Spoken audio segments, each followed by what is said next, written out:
پاکستان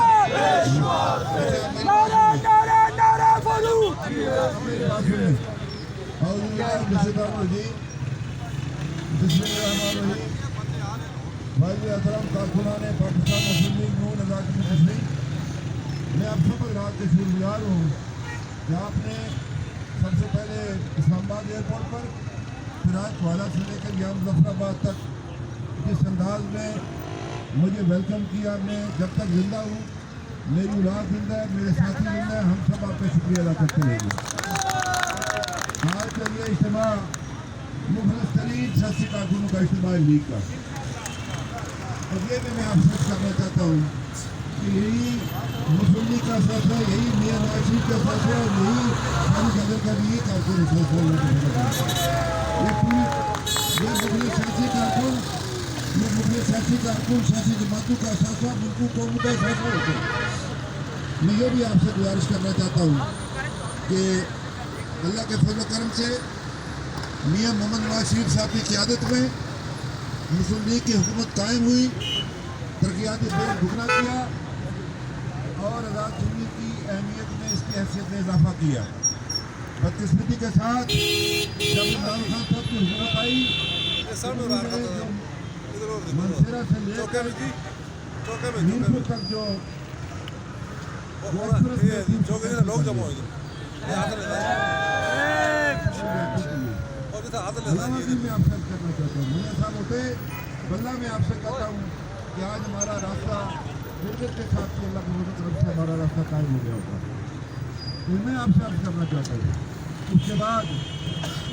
جناب شاہد خاقان عباسی صاحب کی جب وہ وزیر اعظم بنے،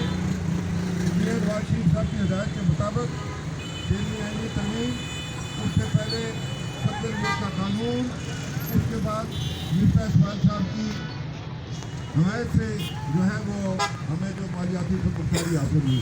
میں اس میں میاں نواز شریف صاحب کا اور شاہد خاقان عباسی صاحب کا شکرگزار ہوں، اور پوری کشمیری قوم کو اس کا شکرگزار ہونا چاہیے کہ جس طرح انہوں نے ہمارا ہی کام کیا۔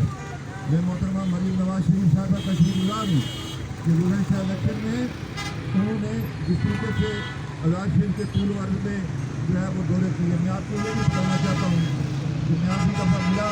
تو میاں نواز شریف صاحب نے میری یہ بات کہی کہ راجہ صاحب میں سارے آزاد شہر میں پھر سے ایک بار جانا چاہتا ہوں، میں آپ کے پاس آؤں گا۔ باقی جو معاملات ہوئے اس کے بارے میں آپ فکر نہ کریں، مجھے میاں صاحب نے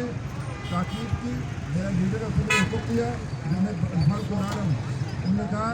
کہ میں آپ سے کہتا ہوں، میں نے کہا کہ میں شاید اس کام میں نہ پڑھ سکوں، لیکن انہوں نے مجھے کہا کہ میں آپ کو یہ کہتا ہوں، میں آپ کا سربراہ مجھے مانتے ہو؟ میں نے کہا جی مانتا ہوں، کیوں نہیں مانتا ہوں، ساری قوم مانتی ہے۔ تو انہوں نے کہا کہ آپ نے اس کمیٹی میں شامل ہونا ہے، نگرانی رکھنی ہے، اور ایک بہترین جو تنظیم سازی کرنی ہے ضلع کی حدود تک۔ اس لیے میں میاں صاحب کی میں نے بات کو مان لیا، ورنہ شاید وہ دوسری بات نہ ہوتی۔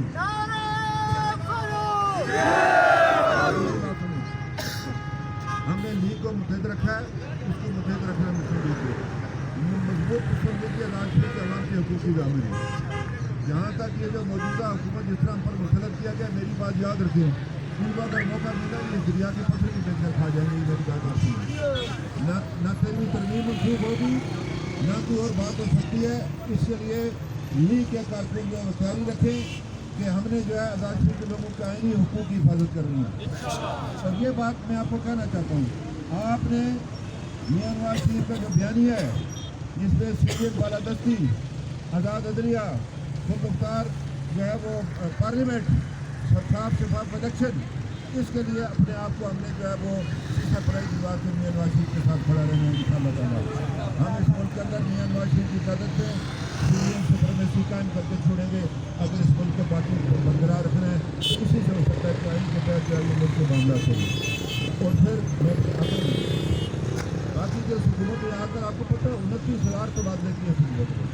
ساتھ ہی یہ ڈاک ملازمین جو مستقل کی ہے اسمبلی کے حق سے، یہ لوگوں کا پورے فٹا کرنا چاہتے ہیں، اور یہ جو ہے یہ لوگوں کو بے روزگار کرنا چاہتے ہیں۔ انشاءاللہ تعالیٰ عدالتوں کے اندر بھی اور اسمبلی کے اندر بھی لیگ جو ہے یہ اب کی لڑائی جو ہے یہ جاری رکھے گی، اور جو لوگ جو استحکامی کارروائیاں کرتے ہیں وقت گزرنے میں دیر نہیں لگتی، ان کو میں کہتا ہوں آپ جو اگر آپ کے پاس کوئی کام ہے تو کریں، لیگ کے منصوبوں پر چھپے مت لگائیں، آپ اپنے اگر آپ کے پاس ہے۔ اب یہ جو حکومت ہے اس کے اوپر کھڑے